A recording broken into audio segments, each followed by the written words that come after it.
and welcome to the Weekly Stuff Podcast with Jonathan Lack. And Sean Chapman. We are here, as always, to talk about stuff. Today, really just talking about stuff. This week's episode is just going to kind of be a random news assortment, stories, just shooting the shit. Yeah. The big topic, of course, is the trailer for Star Wars Rogue One.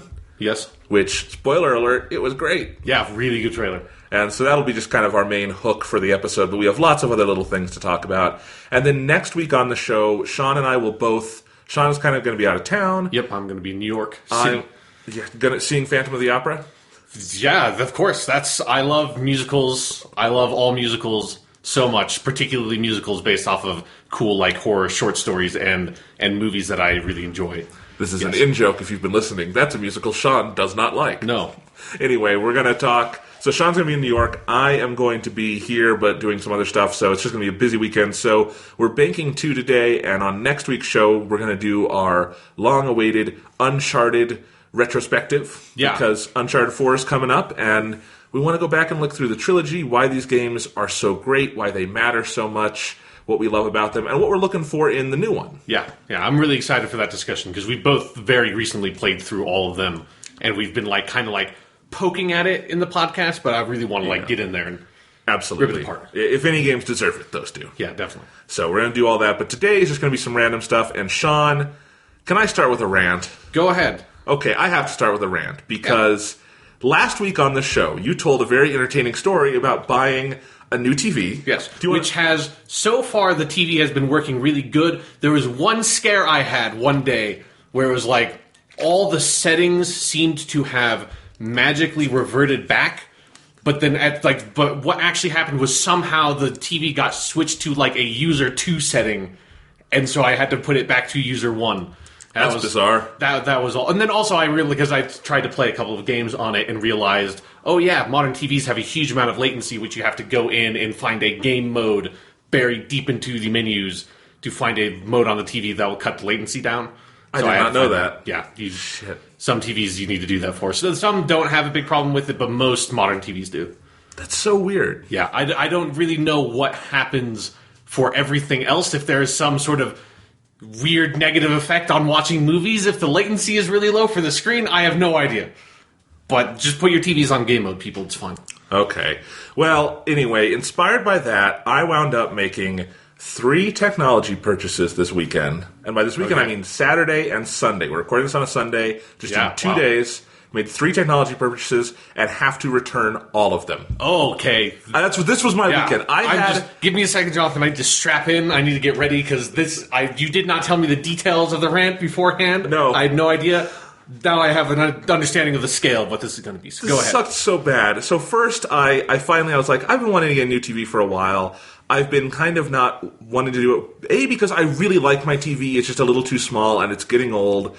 LCDs, when they get old, have kind of light bleed. Yeah. It's time to replace it. Mm-hmm. But, I haven't wanted to for a couple reasons. One, because I like my current TV. It's what I want, and modern TVs don't always give us that, as we covered last week. Yes. 2, the house I'm in was built 20 years ago when there were full-screen TVs, so the spaces are not made for widescreen TVs. Yes. Yeah. That's problem A. Problem B is it's in an entertainment center that really is not built for a TV too much bigger than the one I have. And the ultimate solution is I'm going to have to just replace all of that, and it's going to be such a hassle. I was thinking maybe I can just buy a cheaper TV that's 50 inches and not any bigger than that, and it'll fit in there and it'll be great. You know? Okay. Because that would be easy enough. Yes. Because everything else I have plugged into a receiver, it would be literally changing one cord is all it should take. Yeah. And then messing with settings, but that's you can do from the comfort of your couch at least. Yes. So that was my plan. I'd been looking at it for a while, measured the space, and knew how much. Really, it didn't matter the diagonal length. It was just the horizontal. What can I fit in that entertainment center? Basically came down to I can probably, and it's because bezels have gotten so much smaller is actually the big thing, is you can fit a much bigger TV in a smaller space because bezels are so small. And so I was like, I can probably get up to a 48-inch or a 50-inch.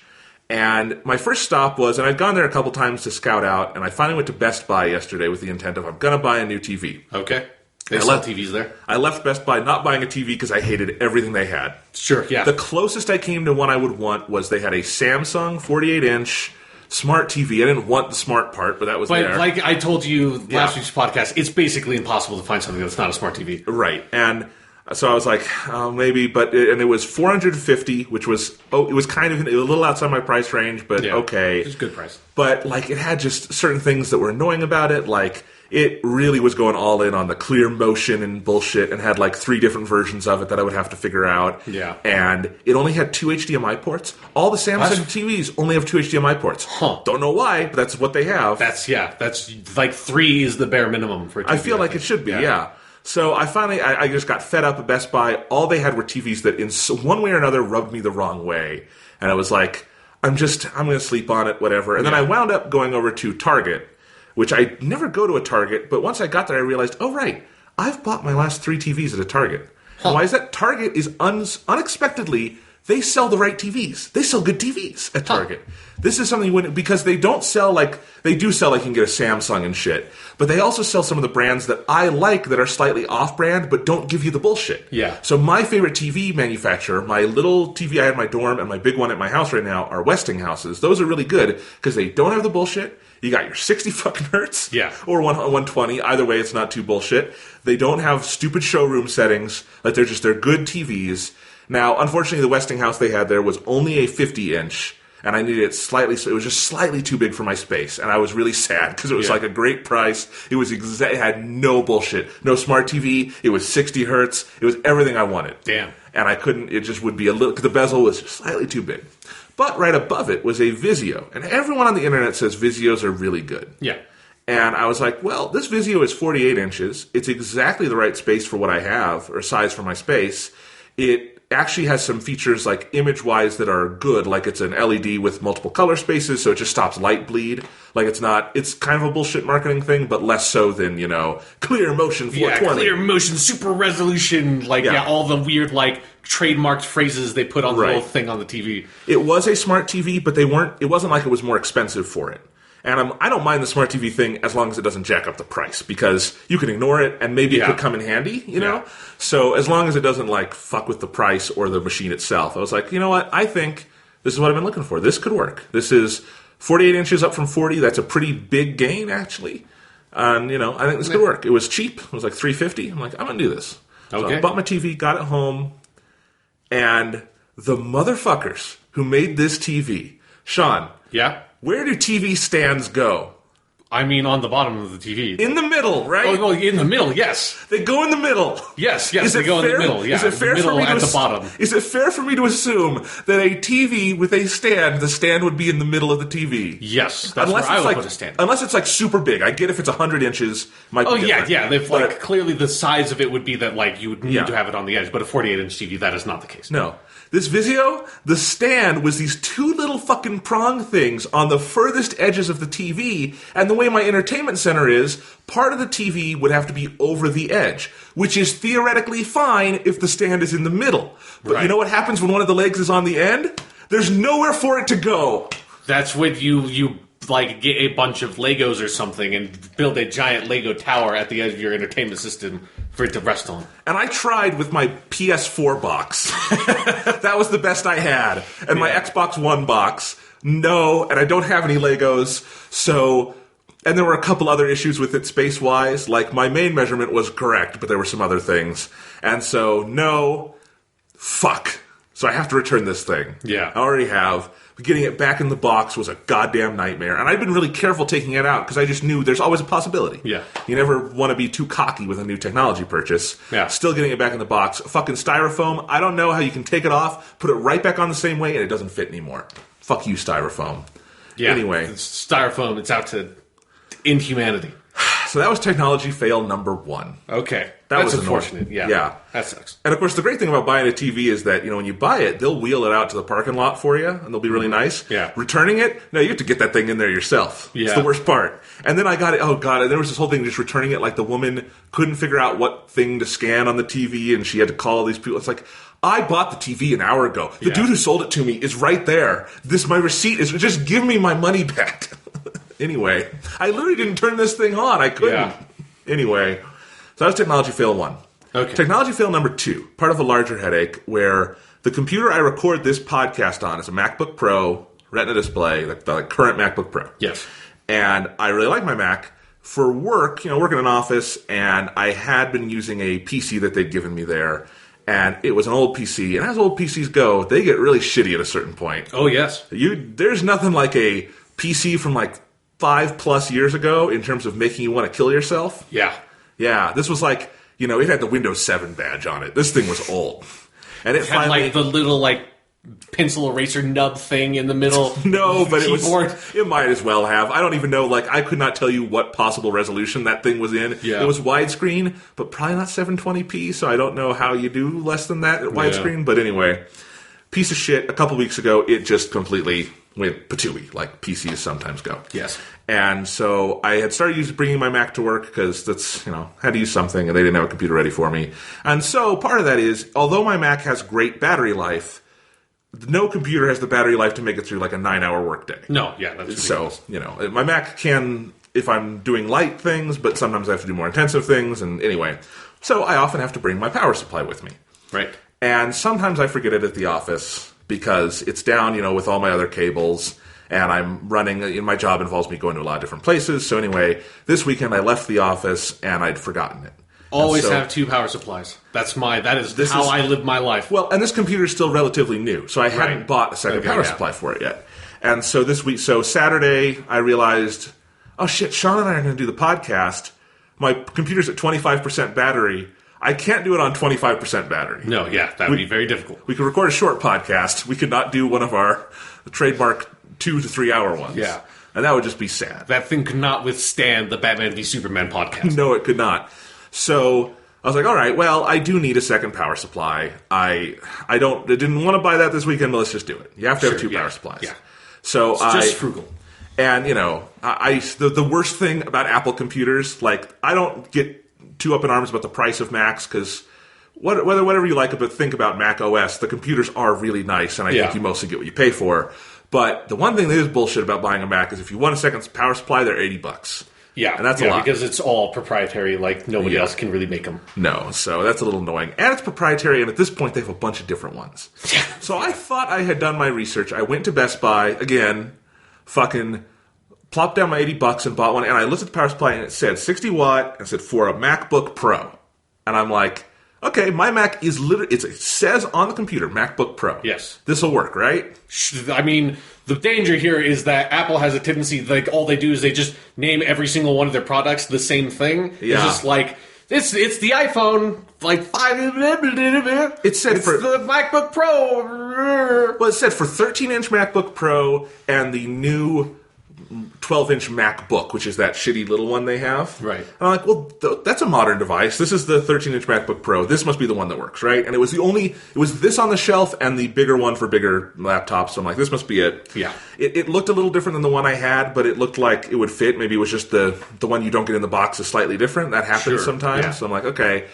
Get it? And again, I'm already at the point of technological slide where I'm losing my senses from the problems. I mean, if you've made this many separate trips to Best Buy that frequently, you fucked something up along the way. I know. Something's gone horribly wrong. Yes. So anyway, this was just this morning I bought this fucking thing. And then I got it home, unboxed it, went to plug it in. No, it's the wrong one. I look it up. Yeah. It's for the 13-inch MacBook Pro that I had when I was a freshman in college that I didn't even know they made anymore. Why is it the main one on the shelf? And why does it fit with their newest MacBook? What the fuck are they doing? Dude, don't ask me, man. That proprietary stuff is the thing about Apple that is the most infuriating. That it's there's no, if I lost my iPhone charger, I can't just go find a mini USB cable somewhere. It's no, I have to go to the fucking Apple bullshit to find their specific charger because apparently using a micro or mini USB cable is against the will of Steve Jobs or something. I don't know. May he rest in heaven. So I had to go back to Best Buy again and replace this. Like I said, it's all fucked at this point. Replace it with the 45 watt MagSafe 2. This is the sequel, MagSafe 2, not MagSafe 1. And get that, which is in a totally different size box, and it was on the bottom shelf behind some shit. This one was made in 2015. This is as new as it gets. Why is that not the main thing on the shelf? I don't know. I'm pretty tech savvy, and they fucked me on this one. Yeah, no, great. like, I am totally with you that, like, that shit is supremely confusing when you're trying to just figure out, like, is this the right kind of charger? Because it's like nothing is labeled properly. Oh, and the funniest thing is on the MagSafe 2 box, they give no indication what computer it's for. It doesn't say for anything. I had to look at a chart online on Apple's website, and so I knew what I was looking for, so it didn't bother me, but I still was looking at it. It's like, if I hadn't looked at the chart, I'd have no idea what this is even for. It doesn't say what computers it works with. Why doesn't it? That should be just basic info on any piece of technology. What does it work with? No. So anyway, got that finally, charged my computer up, it's ready for the podcast. Podcast goes forward. This was kind of an expensive podcast. Yeah. When you factor in the $80 charger and the gas money. And just the psychological toll it seems to have taken. Yes. I mean, yeah, anyway, so there's that.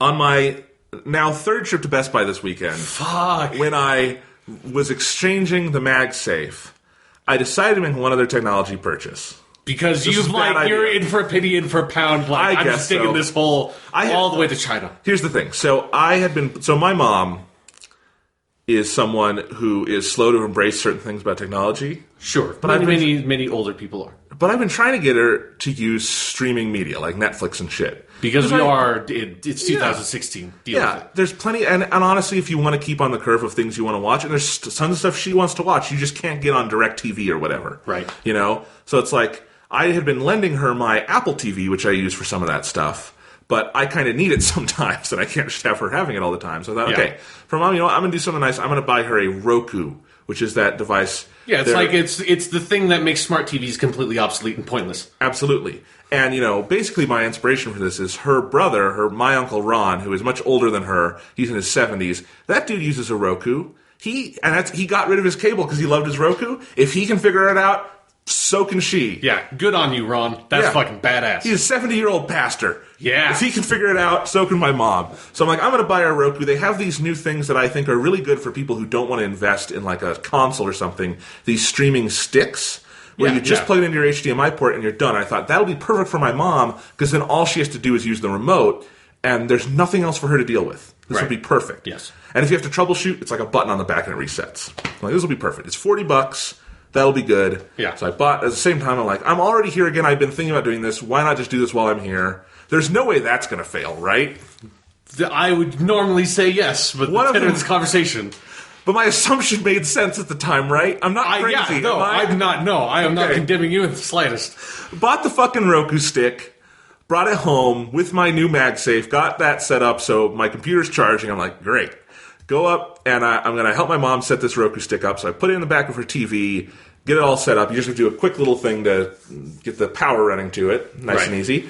And then I get the remote ready, pop in the AAAs, all that. And I'm like, all right, turn on. Nothing. Oh, no. Nothing. I'm like, do I have to sync the remote? And I looked, and I'm like, no, it syncs automatically. So there's just like no video signal at all? No video signal whatsoever. The Roku stick itself in the back of the TV has a light, and it's solid white, which in the instructions says is what it's supposed to look like when it's working. Solid white. Okay, yeah. So it should be good. I'm like, okay, not working. Maybe we never use this HDMI port in this TV. Maybe it's a bad HDMI port. Yeah, that definitely happens. Yeah, try the other HDMI port, which she uses all the time for DirecTV. Nothing. Okay. Not a thing. That's no good. And I'm like wiggling it. I'm pulling it in and out. I blew in it, just like Nintendo NES, like last ditch resort thing. And it's like nothing. And so finally I get to the point, and this is where we all know, if you get to this point, it's hopeless no matter what. But I got to the point where I pull out my phone, and it's Roku stick doesn't work into Google. And just pages and pages of people saying... that like Google autocomplete that just sends your like stomach down. It's like, fuck. Yep.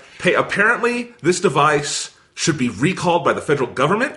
It doesn't work for a lot of people because if you have anything other than a perfectly flat TV where you have perfect access to the HDMI port, which I would say does not describe 95% of TVs. Yes. It won't work because it has to be like fully all the way in and somehow a little more in, or else it just won't read. And so for most people, you just can't get a signal. And I'm just like, God damn it. I am technology kryptonite this weekend. I am 3 for 3. I gotta return this fucking Roku stick. I had to return my fucking TV. I had to return a fucking power adapter from Apple. God damn it! I have collectively spent like $600 this weekend, and most of it I'm going to have to get back, and it's going to be a weird fucking credit card statement. Yeah. Man. This weekend sucked. That's great. That's amazing. Holy shit. And that was a lot of time I wasted. I could have been playing Digimon. Yeah. And I like how those are three, like, super different things that have nothing to do with each other. Just, like, somehow this insane confluence of events just, like, came around. It's like, I've been kind of thinking getting a new TV. Nope, that fucked up. It's like, oh shit, I left my power adapter at work. Nope, that fucked up. It's like, I've been kind of this Roku stick thing. It's like, nope. That's great. That's fucking amazing. God, it's just it's infuriating, especially when it's the weekend and these were things I kind of... The Roku stick was less pressing, but the other things I kind of just wanted to go out and get, like... I use Amazon for a lot of things. I'm probably never going to buy a TV from Amazon. Yeah, I'm with you. I don't want to get something that, like, big and bulky. Yeah. So these were things I needed to go to the store to get, and when you need to return them, it's the most annoying thing in the world. Yes. So I've made all these fucking trips over here. It all was just driving me crazy. I haven't had time to return the fucking Roku stick yet. And then it's like, well, what am I going to do then? The next thing I buy is not going to work. I'm fucking cursed right now. So might as well just give up. Just live a Luddite life. In the middle of all this... The reason I was going to buy my mom the Roku stick is our DirecTV just went out. No reason. There was nothing. You know, it's been really nice in Colorado. Nothing happened to the satellite. No, satellite's fine. It just all fucked up. I couldn't figure it out. I was doing everything I could. And then the box that, like, the hub box for the DirecTV, which is downstairs, is so infuriating. Like, I don't know what kind of fucking power cable they made for that thing, but it's not just like a quick... You know, you push it in like most power cables where it's like a circle or something. Yeah. It's like a coaxial cable, but more intense. And it's like, it was so hard to get out and then get back in. And then it spent like 45 minutes troubleshooting itself before suddenly Grown Ups 2 was on. And it's like, and I don't even care about this. I don't watch fucking DirecTV. Yeah. I'm doing this for my mom. I'm nice. And it bit me in the ass a bunch this weekend. Man. God. Fuck. The fact that this podcast is going smoothly so far, it just amazes me. Yeah. I'm surprised that, like, you didn't take our microphone out of, like, the box when you got here and just, like, it just completely falls to pieces in your hands. It's like, you should better be careful the next time you turn on your PlayStation, because you don't know. You turn it on, it's like, hey, every save that's on this hard drive has just been magically corrupted. The funniest thing... We ate your Digimon disc. Within all that, one of the funny things was I was at Best Buy. The person in front of me must have been having a weird day, too, because this was my third trip to Best Buy. I'm returning something. I'm in a return line. And this person is arguing with a customer service agent, and the first sentence I hear is, "No, ma'am, we can't take exploding batteries." It's like, it's company policy. If they're melting and they're lithium ion, it's dangerous. And it was hilarious. Man. But, like, I just had a thought, because you've been playing Digimon Story Cyber Sleuth. What if what's happening is that you've pissed off some Digimon? There's some evil Digimon. Like, Jonathan, you are one of the side cases in Digimon Story Cyber Sleuth right now. You're one of those guys that goes to Kyoko's detective agency, is like, everything I buy just breaks. I don't know what's going on. And you, like, go into the cyber world and you find out there's some, like, evil Digimon that's in love with you or something. There is something so wonderfully cathartic about all those side missions in Digimon where it is just someone's like, my phone's acting up, just something crazy, my website keeps crashing, you go in and it's Digimon just fucking with shit. Yeah, and it's usually like these like really benign, like they have no idea what they're doing. Yeah. That's how you gotta imagine it going forward, I guess. Alright, you have a technology story.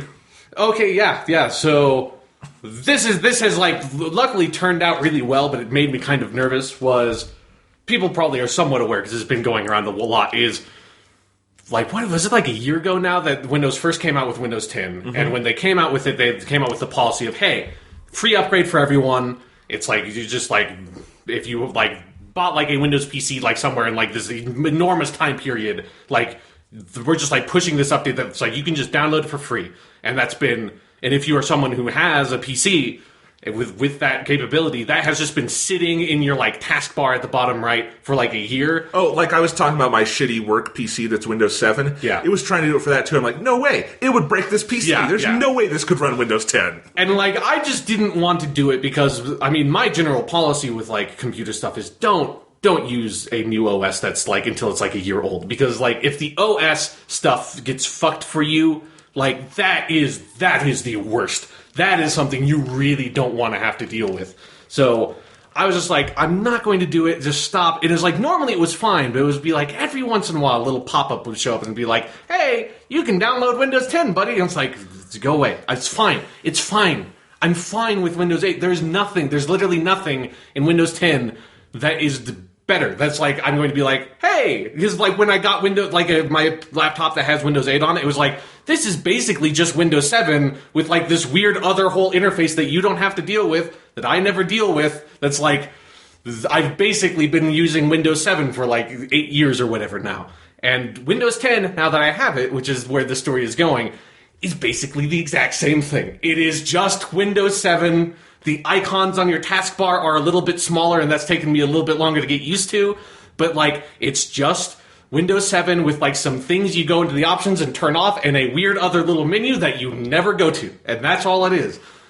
But one thing that was happening with before I now have Windows 10 is the update, like the little thing that they pop up and say, it's like, hey, you can just get Windows 10. Why don't you just get Windows 10? Hey, buddy, Windows 10, it's free. You just like click this fucking button, man. That just turned into like, you know what? We just put down a little appointment for you. We just like, we were looking to our calendar book. We just said, hey, how about Sunday? Does Sunday work for you? We're just going to put you down for Sunday. On Sunday, we're just going to give an update. I'm like, well, okay, wait just a fucking minute, Windows. I didn't sign up for any goddamn appointment.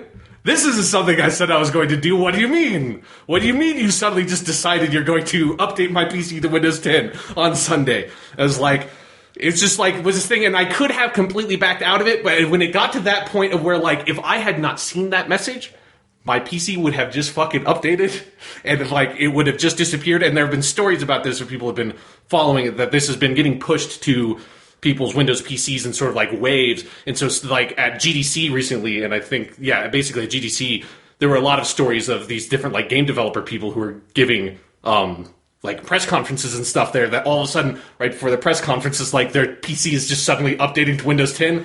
But that's not fucking okay. So that behavior is super fucked up. Luckily, I'm in a situation where it's not that big of a deal, and I'm like, okay, I'm going to get this over with. I'm not going to deal with fighting this message for the rest of my life. I don't care that much. It's been long enough that I'm not afraid of getting Windows 10. It'll be fine. The one thing I am going to do is look at their little scheduled appointment. I'm like, I'm just going to push that back into like deep into the night. So there's no way I'm using my PC, because they had it scheduled for like 9 o'clock or something. I'm like, I'm not going to, like, 9 o'clock at night. It's like, I might still be using my PC. Don't schedule it there. But I'm fine. I was like, when it was supposed to happen was like tonight at like 3 in the morning. It's like, that's never going to happen. I'm never going to be using the PC then. So then all that event, that happened like Thursday or something. So fast forward to earlier today on Sunday, which is when we're recording this podcast right now. And I get up, I walk downstairs, I have breakfast, all this stuff. I go and I'm like looking at my laptop. It's like, hey, I'm just checking the internet, having fun. And then all of a sudden, my laptop just turns off, and then like the screen pops up and says, we're upgrading your Windows. You're upgrading your laptop to Windows 10. It's like, update in progress. I'm like, what? It's 11 o'clock. That's not even like a somehow fucked up and didn't check AM, PM. That's like completely not when I set the schedule. So all of a sudden, out of fucking nowhere, like I'm just browsing the internet, and then my laptop's updating to Windows 10. It's like, you lied to me, Windows. You did this whole thing. You set up this appointment. You were really goddamn fucking pushy about it, and I finally acquiesced. And even that was not good enough for you. Even that, you're like, nah, it's fine. It's fine. We'll just update it at like your prime, I'm using my computer right now hours on a Sunday. Fuck off. Don't do that. That's so completely fucked up.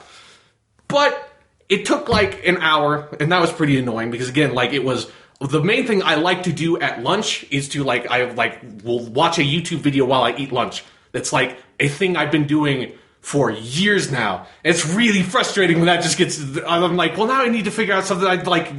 Something else to watch during lunch. It's like you've just completely disrupted my whole schedule. I had this one video picked out that I wanted to watch. You fucked everything up. Now I'm just not going to just sit here and like eat a sandwich in silence.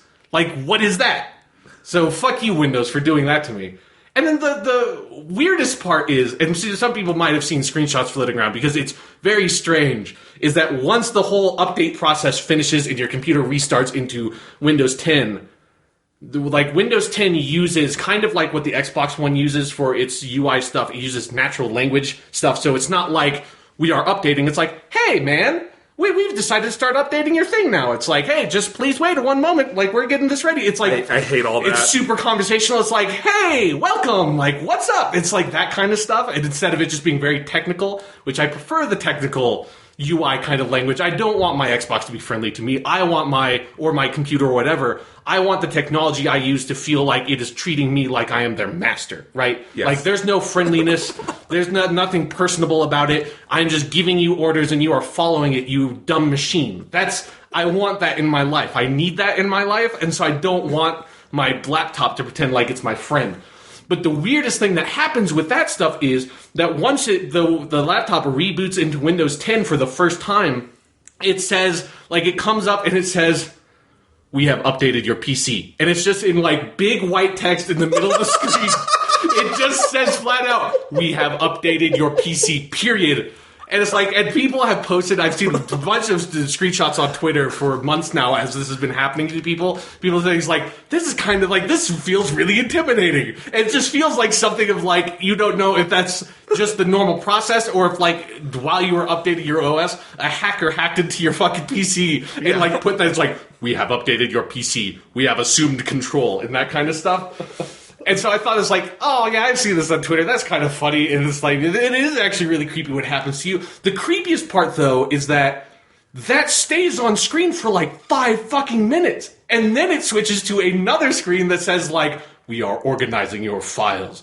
All of your files are where they are supposed to be. It's just like, dude, like, because it's like someone at Windows should just like fuck with that a little bit and have like a picture of Kim Jong-il on that. Yeah, or something like just like a skull and crossbones or something. Because it's so weird because you get a little bit of that natural language kind of stuff of it being very friendly sounding language, and then when it reboots into that screen, it's like all of a sudden have like your voice in your head of like it just being like this, hey man, what's up kind of thing, and then instead it's like, we have updated your PC, and it's super just like flat straight language. It's so weird, and I can't remember what all the different things, but it goes through like 4 different things as is clearly still part of this setup process, and all the messages that pop up stay there for like 3 to 5 minutes, and it's like, what the fuck is... It's so bizarre.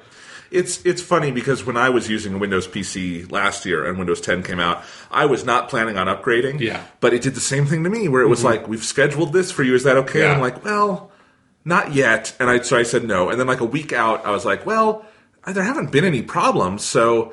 And it keeps asking me, it's like, and I get really annoyed by notices that come up a lot. It's one of the reasons I like Macs, because there's none of that bullshit. Right. It gets on my ADD side, I think, and it annoys me. Sure. So I was like, I'll just, whatever. My PC is pretty new. There's no way, and it fucked my PC so hard. I had to revert to Windows 8 and all this stuff. Right. And, anyway, so...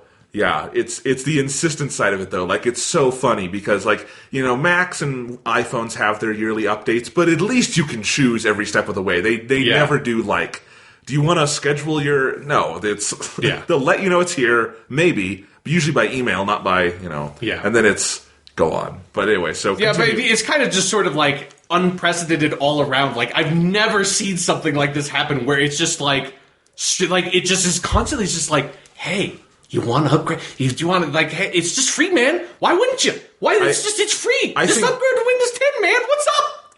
I think you've never had a company this desperate to get people on their new OS. Yeah. Because that's the other, contextually, like, Windows, they're not in a good shape with their OSs. Like, people still use fucking XP, which is so dangerous. You can't do that. Yeah. And, like, Windows 7 is 10 years old. They need to start moving past it. And they have such a tough time moving people forward, in part because, as you say... Everything is just Windows 7 with a coat of paint. Yeah. And, like, at least, like, you know, Mac's OS's strategy is it's still OS 10. They're recognizing it is OS 10. It looks like that. When we have new OSs, it's not a complete revamp. You know what you're getting.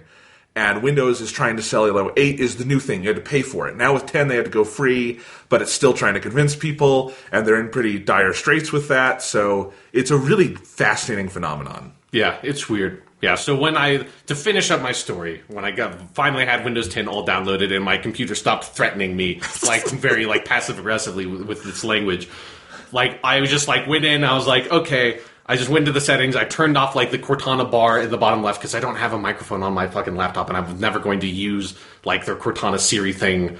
And it just took up most of the taskbar. Like it's annoying, like, yeah. It's like the entire like bottom like 25% of the taskbar. I'm like, just get that fucking off there. So I took that off, and then this is like the one thing I kept on searching around for was I wanted to make the icons in the taskbar bigger because they shrunk by like what feels like 25% or so down.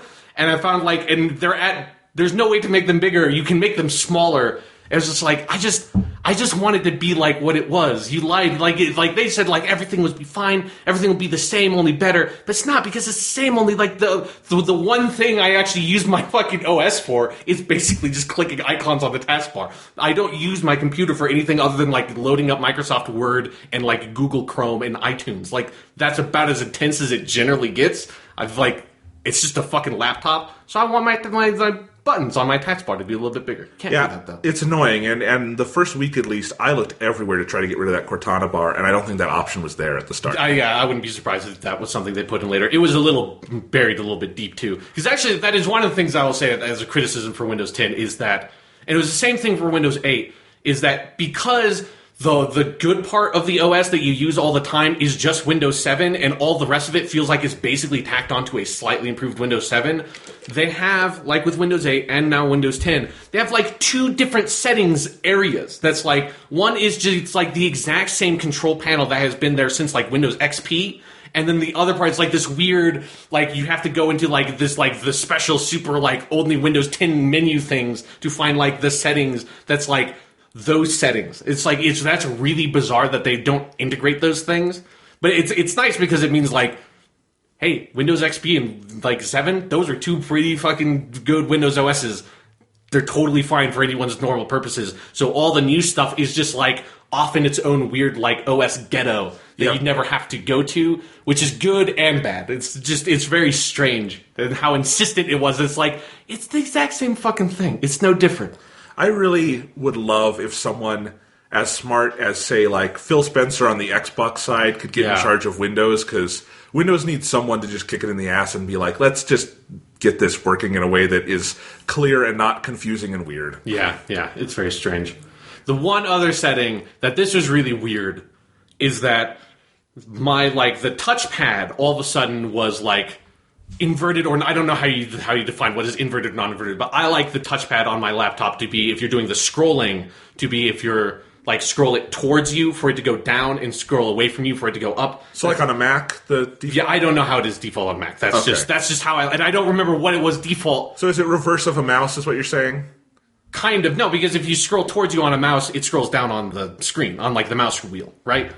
I think about this. Yeah. Well, okay, I have it like this. Yeah, so you have it like the opposite of how I have it, where if you like scroll away from you. If I scroll away from you, the page moves up, but the scroll bar goes down, because the scroll bar moves in an opposite direction of the actual page. Because if you think about it, if I'm going up and the page is going up, I like that. Oh yeah, because I think of it as like the page going down. Like I don't. Okay. Yeah, so it is because I'm also. Like, I use inverted, Y-axis controls for video games. I don't know if that has anything, like, I feel like those things are not correlated. Maybe they are. I don't know. But I like it the way I like it, and that's how I had it set up. And, and it made me recall that I had a hard time getting it to be like that when I first got my laptop with Windows 8, because I was used to it the way I wanted to have it. And so I had to go into, my weird touchpad-specific settings to find a way to invert it. And so that was, 3 years ago or something when I got this laptop. And now I feel like what happened was Windows 10 now defaults to the other way, which means my setting was saved, so it was inverted from how I wanted it because they defaulted it the other way, so I had to go find that setting again and turn it off. And that might not be how that is. I don't remember how all those settings worked out, but that's how it felt like it happened. All of a sudden I was like, what the fuck? Why? Because that's such a mind-bending experience where it's you're used to moving and scrolling a web page in a very specific motion, and you've been doing that for years, and then all of a sudden you do that and it goes in the opposite way you expect, and you're like, what just happened? What? And it's I never fucking go into my touchpad settings. I haven't looked at that since I got the fucking laptop. Right. So that was weird. But other than that, it's all been fine. All right. Well, that's good. Yeah. A brave new Windows 10 world. Yeah, it's fine. It's just Windows 7. Now you can stream Xbox One games to your PC. Yay, now I can get Quantum Break not only on my Xbox One, but also on my Windows 10 capable PC, Jonathan. Do you want to get Quantum Break? No. Okay. And you definitely don't want to get the PC version of Quantum Break based on like what I've heard is like, man, that Universal Windows Platform App Store stuff. PC gamers do not like it when all of a sudden you take PC games that are noted for being very adaptable and then just like put in a walled-off garden where you can't access anything. Yeah, I think you can just say, don't get the PC version of X, and that fixes most scenarios. Sure, yeah. PC ports are shit. We can just, like, as a general group, not good. Yeah. Too bad. They shouldn't be. No, yeah. Should be easy enough to make that work, but oh well. All right, so that's that. Let's move on and do some other stuff. Speaking of video games, yes. Can I just give a quick Digimon update? Please, yes. We need to keep our track on mentioning Digimon every single podcast. Okay, so honestly, when we recorded last, it was a Tuesday night. This is Sunday. I haven't had a ton of time to play Digimon. Yeah. But I think I was 7 hours in last time. I'm a good 12 and a half this time. All right. So, although Chapter 6 is long. Yeah, like I said, those chapters are variable lengths. So it's hard to sort of like say, I'm in this chapter and have that be like, this is how far I am in the game. Yeah. Well, anyway, I've been loving this game so much, I bought the fucking Vita version. Congratulations, Jonathan. It didn't break for you. It didn't like just download and like, we just deleted your save and everything on your Vita. No, this has been the one bright spot in my weekend. It's like I get home from returning things or buying things and learning I have to return them, and I pull my Vita out and I can get instant digi satisfaction. That's the way you want it. Cyber Sleuth. I just want to review the Vita version really quick because we've been talking mostly about the PS4 version because that's what you played. It's what I've been playing. And it's really good. Like, the Vita version is the original version of the game from Japan. Yeah. Because that's how it was originally made, you know? And then the PS4 version is a port. And the Vita version does not look as good. Like, the biggest thing is it runs at 30 frames instead of 60. Sure. Yeah. Which you have to get used to it initially, but then you're like, it doesn't really matter for this game. Yeah, it's a turn-based combat game. Yeah, it doesn't really matter. But just running around, like, you just notice it a little bit, and then there's some other visual things. But overall, it looks great. The biggest thing that's kind of funny is, maybe I can show you this, the text looks kind of blurry, and I don't know why, because the Vita, like, text in other Vita games is fine. It doesn't look that blurry to me, but it's just a little bit less than than on the PS4 version. Just for whatever reason, I find I have to squint a little bit on the dialogue. I don't know why. But anyway, it's fine. So it's all good, and it's definitely, you can feel, just playing it on Vita, like, yeah, this was a Vita game. Like, there's a lot that you just notice, like, yeah, this works really well in this form. There's so much stuff where you can just kind of pick up, play for a couple minutes, put it back down. I love that. The controls feel a lot more normal when you're using the little thumbsticks and not the full DualShock 4. Yeah, because there's no, like, sort of, like, analog quality to the movement. It's very like you are standing or you're moving at a full sprint, which works a lot better on the Vita control sticks. Yeah, I mean, honestly, it feels like I'm playing Persona or something. Yeah. Which is great. But just comparing the two... Oh, the other thing is it does have cross-save, and I'd heard for some people it hadn't worked perfectly. For me, it's worked 100% perfect. It's really easy. You go into your save screen. Each version has its own 3 saves you can do, which is great. Oh. But then you have a triangle option. You just hit triangle, and it does cross-save, and there's a cross-save slot. And it just shows you what's the latest one, which system was it from, like everything, so there's no way you can fuck it up. Right. And then you can overwrite it. It asks you, sure you want to do this? It's like everything to make sure you don't like erase 6 hours of progress. Yeah. And then you just do that, and then you can load from there wherever you are. It's super convenient, super easy. I've gone back and forth a little bit. And one of the things I've appreciated most is you play the Vita version for a little bit, it looks fine, but then like they did a really good job making it look good for PS4. Yeah. Like they got every ounce of visual power out of that game. Like the 60 frames, 1080p, it just looks really colorful, really sharp, it moves well, the text looks great. So it's kind of fun, and it makes me really wish, and I don't think it's an outside possibility, but I would like some other Vita games to just come to the PS4. Because they did that with Gravity Rush, that was great. They've done it with Digimon now. Can we get Persona 4 Golden for the PS4? I really want that. That'd be awesome. It would also be disastrous because I can't play Persona 4 again. But right now, but it would also be like for Sega/Atlas, you're printing money. Just do it, because that game, especially with the hype around Persona 5, I feel like that would be a no fucking brainer. Just like put out in the summer. It probably won't get here in English until Christmas. Yeah, and just have something there for people to buy to catch them up on Persona because.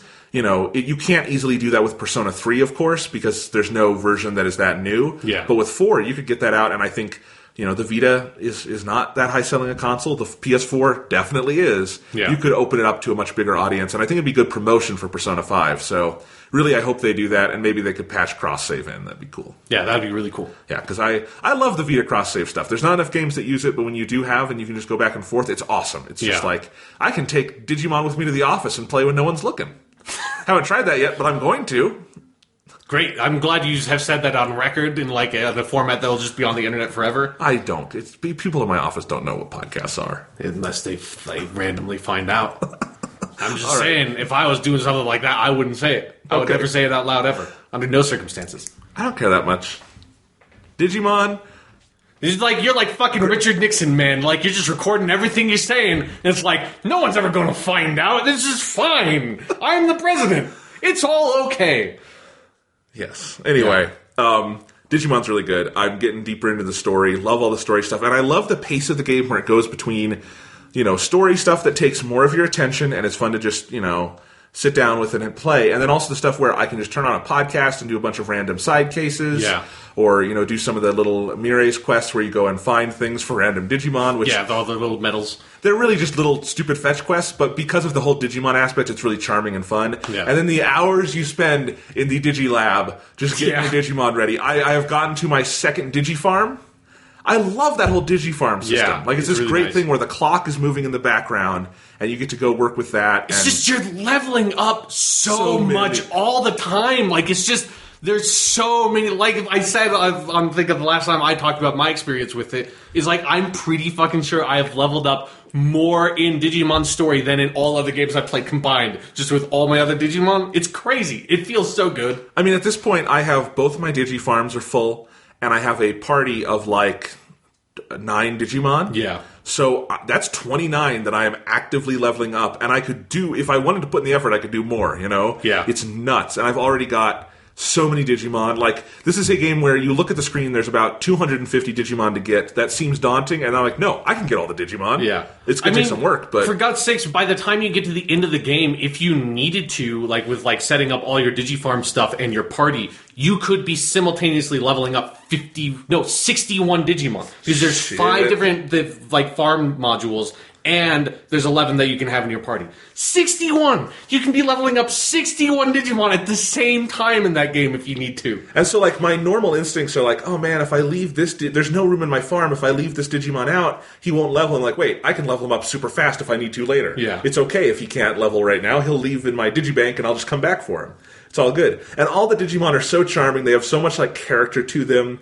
It is such... This game, I feel like we have to talk about every week because we have to be evangelists for it. Yeah, it is such a good game. It really is so good. And I'm super happy that you are enjoying it as much as you are because you have no relationship to Digimon at all. And it's good on, every level. Yeah. It is just a really good game. If this were not a year where a bunch of possible landmark releases are coming out, like Persona 5 and Final Fantasy 15 and stuff, I would say this seems like it could almost be a shoo-in for Game of the Year. Yeah. For me and you, at least. And there's probably going to be things that will eclipse it, but it'll definitely be on our top 10. Yeah, it's going to be on my list for sure. Yeah, it's so good. It really is. So, right now, I'm going to put you in the hot seat. What's your favorite Digimon that you have right now? Oh, fuck. Can I look through my party? Sure, just do there's really so quick. many. Yeah, there's so many. I'm just really curious, again, since you don't have any preconceptions about them, because all of mine would be guided through my exposure to the cartoon. I'm just curious, what you're picking out right now that you really like. Well, I just made a bunch of new ones, but my favorite for a while was Gorgomon. Yeah. He's the evolution of Terriermon, and he's got a bunch of cool moves. He's kind of a jack-of-all-trades Digimon. When he walks behind you, it's super cute and funny. He's got machine gun hands. It's like Ibis. It's great. I've loved Gorgomon. There's a lot of others I have loved. Falcomon, design-wise, was one of my favorites. I have this one called Geogreymon I really love. Geogreymon's really cool. And Growlmon I've really loved. And he's been in and out of the bank, because he's actually a really good leader in the bank when I use him sometimes. Right, yeah. There's a bunch of great At a certain point, I had an entire dinosaur party walking behind me, and that was great, because I love all the dinosaur Digimon. But yeah, I think if I had to, gun to my head, my mind just goes to Gorgomon, because he's been with me for a while. I just finally Digivolved him. He's now an Antilamon. Yeah. That is a powerful fucking Digimon. Okay. Yeah. Haven't used it. I mean, I literally just did it, so I haven't done a lot with him, but... Those guys are pretty good, what they evolve into. If you get yourself a Kirpimon, that's some rad shit I was rolling with. Well, and that's the thing is, even with my current party where I had 7 in my current party, with memory maxed out.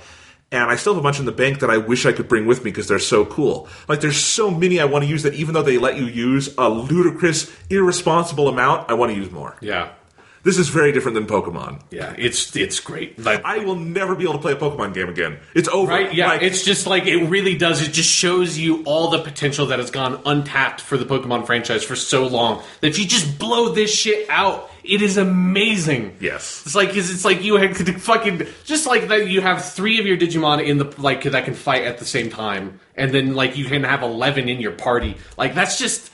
It's just, especially when you get near the end of the game and you're just rolling with this party of 11 just insanely powerful Digimon, you feel so cool. You just feel so good. Because it's like, I just have all my buddies that have leveled up, like, all this time, and they're just, like, all these super powerful, awesome-looking guys, and I've got, like, 50 more in the bank that I can pull out for very specific scenarios should I need to. And it's just, like, everything is awesome. It's just great. It's great. And, I don't think Pokemon needs to go anywhere near this level of complexity. It shouldn't, because I don't think I would give this game to, like, a 6-year-old. Yeah, it's a bit much. And Pokemon should be accessible to kids. That is, should be its primary audience. Yeah. But I think if they just took 2 lessons, one, you should be able to simultaneously level a good number of Pokemon. And I think the solution they found in X and Y is really good with the experience share, but it's not quite enough. It should just be equal leveling. You should be able to have extras in your pack. They need to have more than 4 moves. And you should have some kind of thing like the Digifarm, like a Pokefarm, where you can level more. And they've come that's not the daycare center, because that was always so clunky in Pokemon games too. Yeah, but they could do... They have all these different things, like the daycare center and the,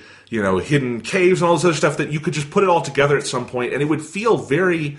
It would feel like a natural evolution for Pokemon, right? Yeah. If you did something like that. It's choice words there, Jonathan. I didn't... God, I wasn't even thinking about that. Sorry. But yeah, I think it could work, and I don't know. So, and we'll see. X and Y showed that they are willing to maybe overturn some Pokemon orthodoxy, so I'm really curious what Moon and Sun turn out to be. I mean, honestly, the main thing about Digimon that I wish would be Pokemon is, beyond all of that, is that Digimon does such a good job of building the battle mechanics in such a way that you need to have a bunch of, like, diverse Digimon in your party. Because if you don't, you're just completely screwed. And Pokemon has always let you basically just, like, power your way through every scenario. Oh, and that's one of the things I should say. The battle system in Digimon, I don't even know if I can put my finger on what it is other than all the need for all the different Digimon. Yeah. It's addictive and fun. Like, it's very rare I've played a JRPG where I would describe the battle system that way, where I just want to go, like, grind and do battles, because that on its own is a lot of fun. Yeah, I agree. And I think it is that, like, by having those, like, multiple different, like, rock, paper, scissors, like, sort of attribute things going on at the same time, like, forces you to, like, really look at your party and be like, okay, I can't have, like, a party of all, like, data type Digimon, because it's like they will just get completely destroyed if I'm fighting a bunch of virus type Digimon. And it's just like, even if they're way weaker than you, the advantages are so drastic in terms of the multipliers that it puts on damage and stuff, that, like, you need to take that stuff into account. You can't just, like, force your way through, like, in Pokemon, like, I could beat the fucking, like, water gym basically with just a Charmeleon at the beginning of Pokemon Red. Like, it's not that big a deal. It's a little bit harder. But, like, in Digimon, that's completely impossible. There's no way you can brute force a fight like that. Absolutely. And I'm getting to the point in the game where I'm starting to get my ass kicked when I make those mistakes. But I like it because I'm finally getting to the point where I have to start taking it more seriously. And it's a really nice difficulty curve in the game. They don't throw you in head first. Yeah. It ramps up in a good way. So, and then something else they do with that is I really love how forgiving they are with you switching out your team, because, like, any of your moves with your Digimon you can use to swap out every single one of your Digimon and, like, swap them, like, a whole new party of 3 into combat. Like, that's really awesome. And you don't feel like the enemy doesn't just get, like, 100 turns because you did that. Like, the game is built for you to be like, oh shit, I was not expecting this, like, just swap everyone out really quick at the beginning of a fight kind of thing. Absolutely. It's so good. I mean, the highest praise I can give this game at the moment is, so April 15th, this coming Friday, Bravely Second is coming out. Yeah. I've had my special collector's edition on pre-order for months. I'm very excited for it. But I was thinking I was probably going to put Digimon on the back burner for a little bit and play Bravely Second. Now I'm thinking I'm going to have the Bravely Second thing on my shelf for a little while I finish Digimon. Yeah. That's high praise, because Bravely Default is great. This has not diminished my enthusiasm for Bravely Second. I'm very excited. It's just like, but I got my Digimon to take care of. Yeah. I can't abandon them. You'll be there for me, Bravely Second. It'll always be there waiting, but you've got, hey, Digimon. Also, they're here. We have to keep up somehow. You talked about Digimon for about 5 weeks. I didn't pick it up until you were done with it. Yeah, and like so the timing was so perfect. The timing was beautiful with that. Pretty much almost every episode this year has had Digimon talk. Yeah. It's nuts. Yeah, it's the third wheel. It's the last triangle on the Triforce. It's Doctor Who, it's Persona, and now it's Digimon, motherfucker. I guess in a year with no Doctor Who, Digimon has supplanted it. Yeah, it is. Yeah, maybe that is the true situation. All right. Well, let's move on and talk about something new coming up that I think everyone is excited for. This week, big news in movies was Disney, kind of out of nowhere, I guess, maybe in tandem with the Force Awakens Blu-ray release. Yeah. They released the trailer for Star Wars, or it's called Rogue One, A Star Wars Story. Yes. Which is the first of their mid-year Star Wars spin-off films. It's coming out this December.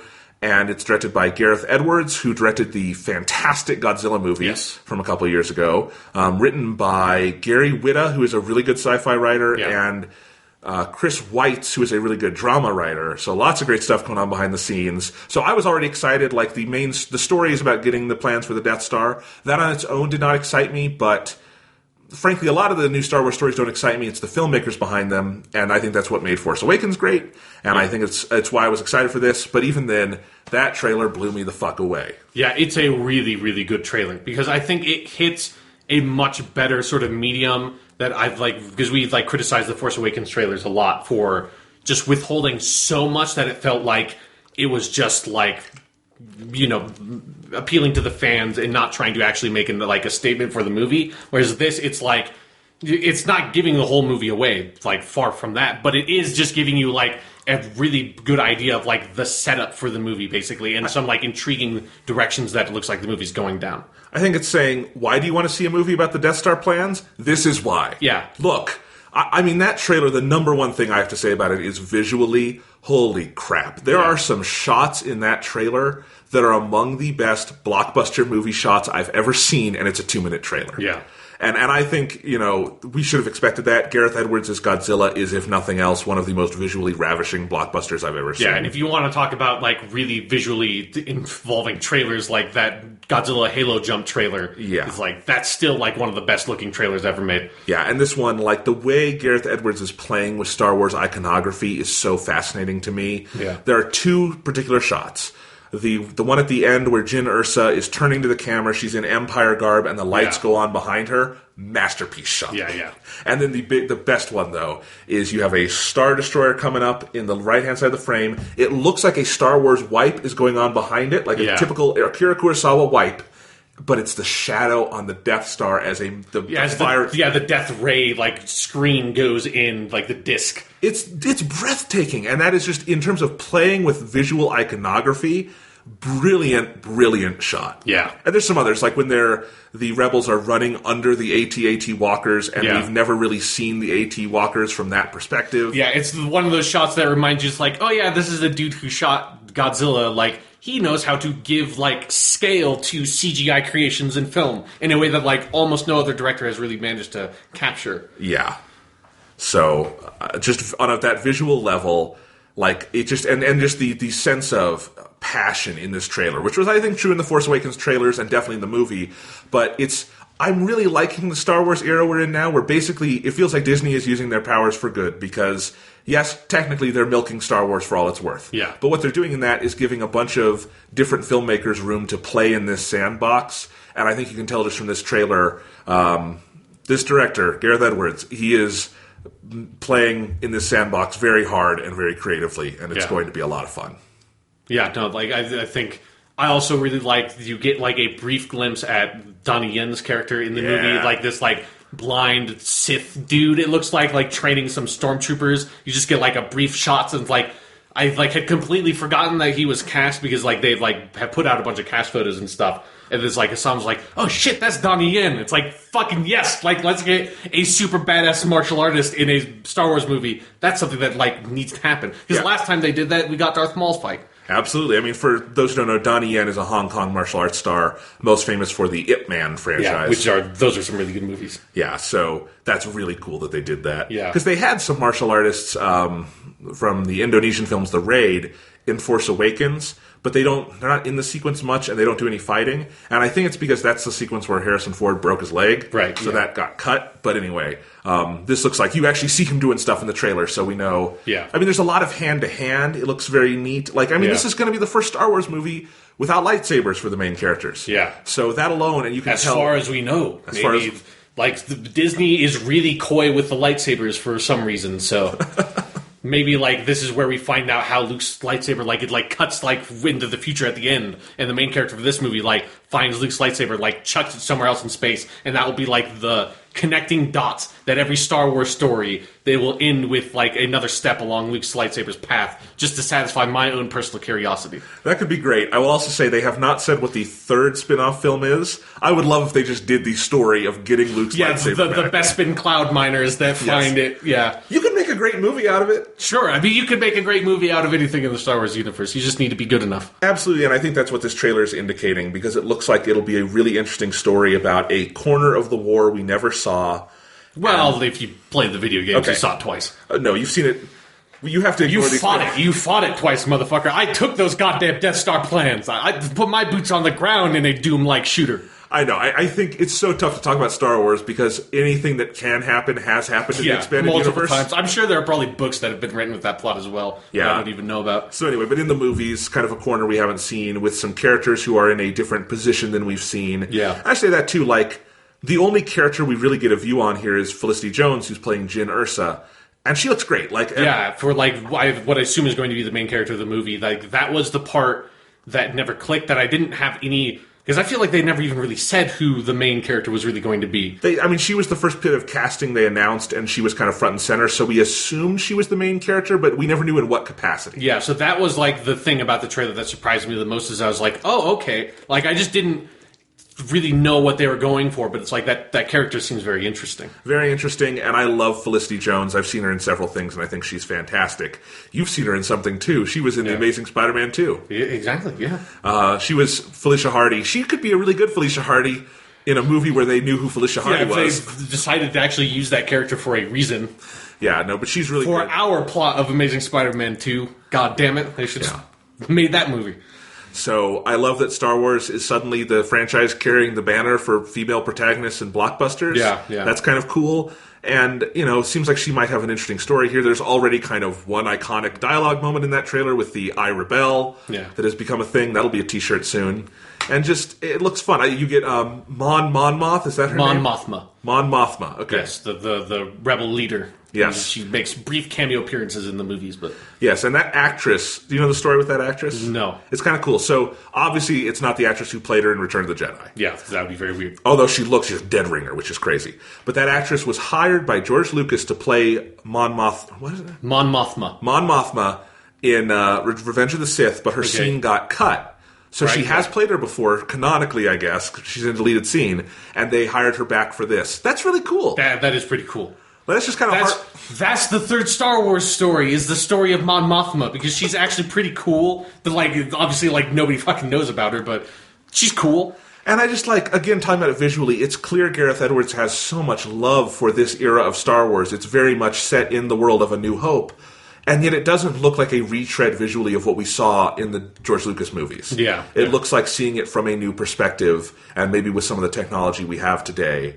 Even though, like Force Awakens, there's no CGI sheen on this. I'm sure there's a lot of CGI in there, but it's not in your face. Yeah. It's like with Godzilla. He knows how to shoot CGI really well. Yeah, absolutely. That Godzilla movie proved you can make Godzilla CGI and have it work. Yeah, absolutely. Which was kind of the big buy-in for Godzilla fans, obviously, because the last time they tried that, it really didn't work. No.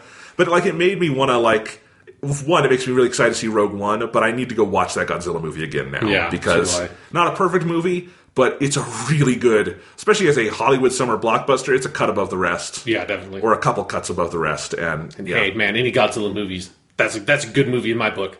I don't care. I'll watch Godzilla vs. Megalon right now. I don't give a shit if it's a terrible movie. I will watch it right fucking now. And at least that was a good Godzilla movie in 2014. Yeah. So, I love this. I just look forward to seeing where Gareth Edwards is going to go in his career, because I think he's an interesting director. But from that to Rogue One is his, I think, third movie ever, and it looks pretty cool. Yeah. So.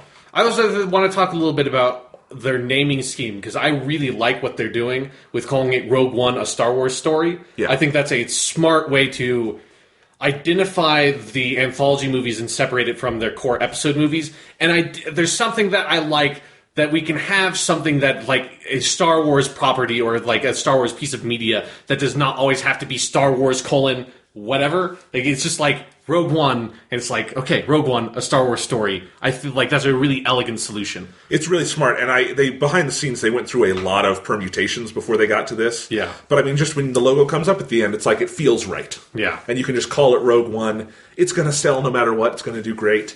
But yeah, it's just like, because obviously you need the Star Wars branding on there somewhere, and I would like, it's useful to have there, but it's like, it would have just felt weird if it was just like, it would have just been like, because this is probably like the title of the book or something, Star Wars : Rogue One. Like, I'm glad that they didn't decide to just go for that route and find like a more interesting solution to that problem. I think it also would have caused audience fatigue pretty quick, and it's good to differentiate it. So the actual episodes will be Star Wars something, and then the stories will be their own thing, and it'll feel more distinct. Yeah. I mean, I just love that, it feels like Star Wars is something you could really just phone in because it's going to sell no matter what. Yeah. And it seems like the filmmakers are putting in a hell of a lot of effort. I know Force Awakens wasn't your favorite Star Wars thing ever. Yeah, no. But it's still something where I think they're really trying really hard with this stuff. On that note of like with my feelings of Star Wars Episode 7 in this movie, there is one thing that like I do. It's another one of the things that it's like I really wish that Episode 7 had distinguished itself more in terms of the setting and the technology and stuff, because I feel like I would have been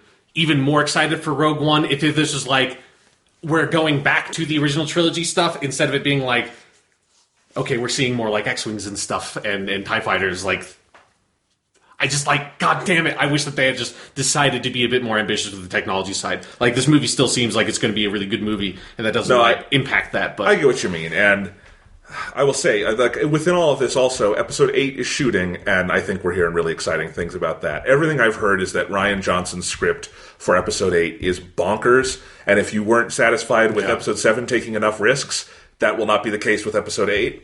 So I think we're in for a good couple of years here. Yeah. Hopefully. Even if Force Awakens wasn't your favorite thing. One last thing on the Rogue One trailer, the music in that, fantastic. Yeah. Whoever did that, brilliant. Just little interpolations of the Star Wars themes in a way that was just chilling. Yeah, I mean, and all throughout, I love that it felt like it was almost like a callback to like the Alien trailer or something, with like the siren that sounds like the from the Alien trailer that's very sort of famous, and like that stuff, and then it culminating in all that noise turning into the Imperial March theme as the title comes in. Like, that's a fucking classy move. That's well done. Very well done. Yeah, whoever like made that trailer and did like cut together the trailer and like did all the music stuff for the trailer, like fucking beautiful. Great trailer. Beautiful. The whole cast also is so promising because you got Felicity Jones and she's great, but then just some of the other characters like Diego Luna. It looks like he's kind of the secondary lead. He's great. Yeah. Forrest Whitaker is someone giving sage advice. Yeah, perfect. That's what he does. Absolutely. He's not in the trailer, but I know Mads Mikkelsen is the villain. Yeah. And I like that he's not in the trailer. That means that hopefully we're going to get him in the actual movie. And that's I'm hoping that like his whole character's thing is that he's just trying to get home for Christmas. I hope like that just carries through. Or for like Life Day or whatever that like the Star Wars Christmas special movie was. That could be great. You got Donnie Yen. Just a lot of interesting casting there. Isn't Alan Tudyk, isn't he in the movie as well? Yes. I feel like I remember that from the casting news. I have no idea who he plays. Yeah, I don't know if he's in the trailer either, but because the trailer is mostly focused on Jyn Ersa, which I think is cool. Which again, like that's one of the smart things about that trailer is that it immediately gives a sense of direction to that movie that is not we're stealing the plans of the Death Star. Like that feels incidental to what the trailer's laying out. It's like, oh, this character is going on like a journey that's going to be like very trying for her. Exactly, because if it's just stealing the plans for the Death Star, that's not a story we need to see. Yeah. If it's some interesting characters are doing something interesting, it doesn't matter what it is. That's great. Exactly. Yeah, like the Death Star thing is just a little bit of like spice on top. Yeah. So I have faith. This is going to be fun. I'm excited for December. I can't wait for this one. Yeah. I would say that the Force is with this trailer. That was horrible. What are you doing? There you go. So nobody's ever made that like thing, right? Because they say may the Force be with you in the movies and stuff. I just like took that out of like what they say in the movies and I applied it in a meta fashion to talking about the quality of the trailer. Did you see that? I thought it was clever. Speaking of movies, Sean. Were we? Okay, yeah. I want to talk about a phenomenon I've noticed. Okay. This year, I think, has been pretty rough for movies so far. Like, not a lot of interesting stuff. And frankly, what are you talking about? Batman v Superman: Dawn of Justice took the box office by storm and then quietly left. That's very true. We'll talk about that in a second.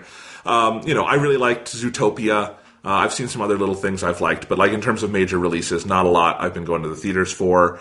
And hey, man, you're the one who didn't decide to go see The Witch. That's on you. That's not on anyone else. No, I need to go see it. It's fine. It's a good movie. Just hasn't worked out yet. But anyway, so not all that exciting. And part of that is it feels like we're in a weird era where half or more of the stuff coming out look like parody trailers you would have seen on SNL 5 years ago. Right, yeah. And I noticed this, so I'm on press lists for things. I get the screening notices for movies, and that means every week I kind of see what's coming up.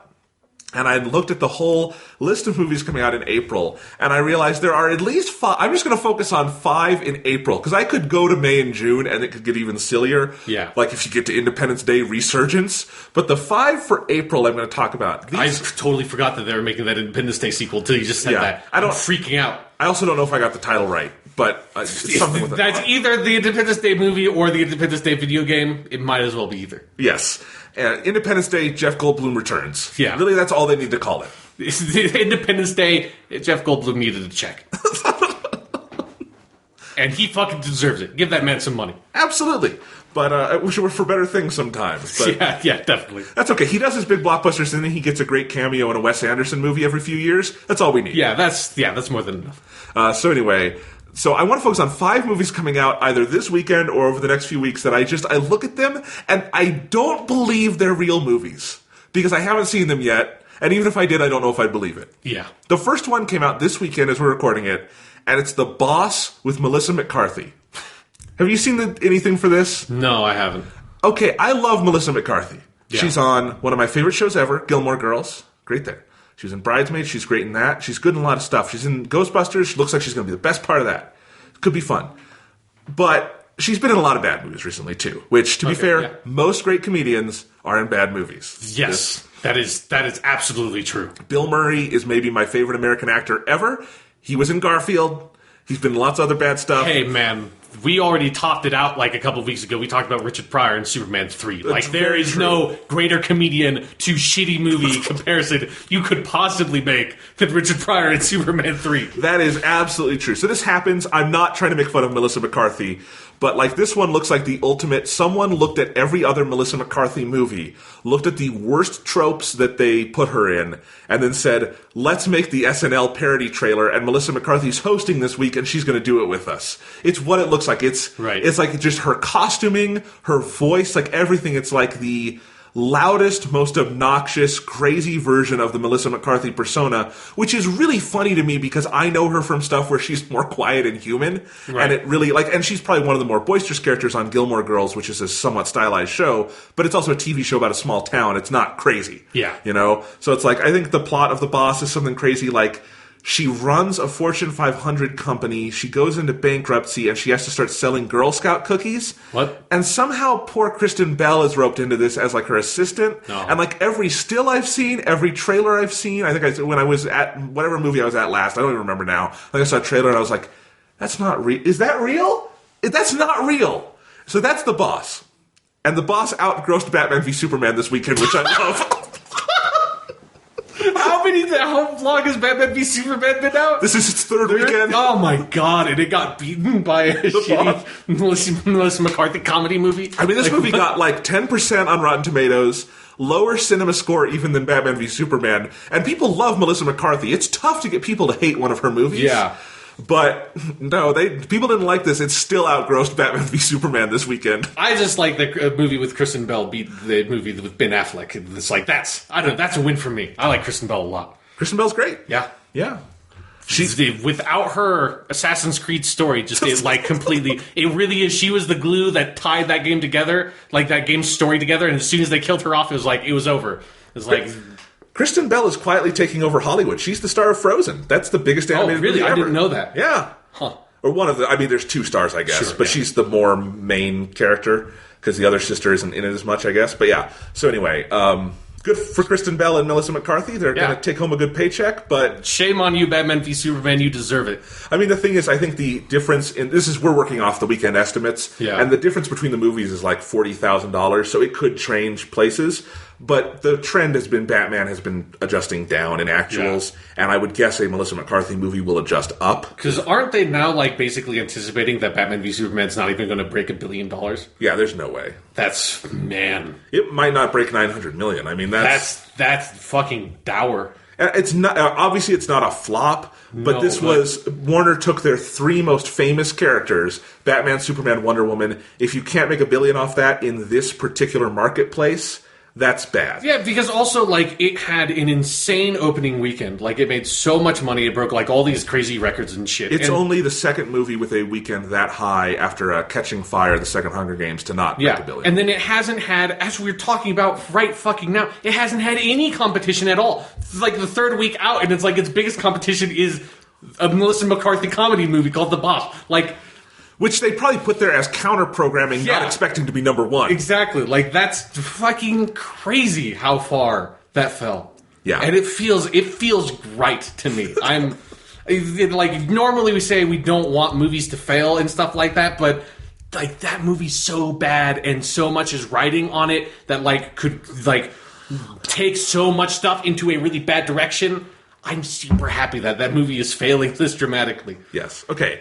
Second movie that does not look like a real movie to me. Okay. The Jungle Book.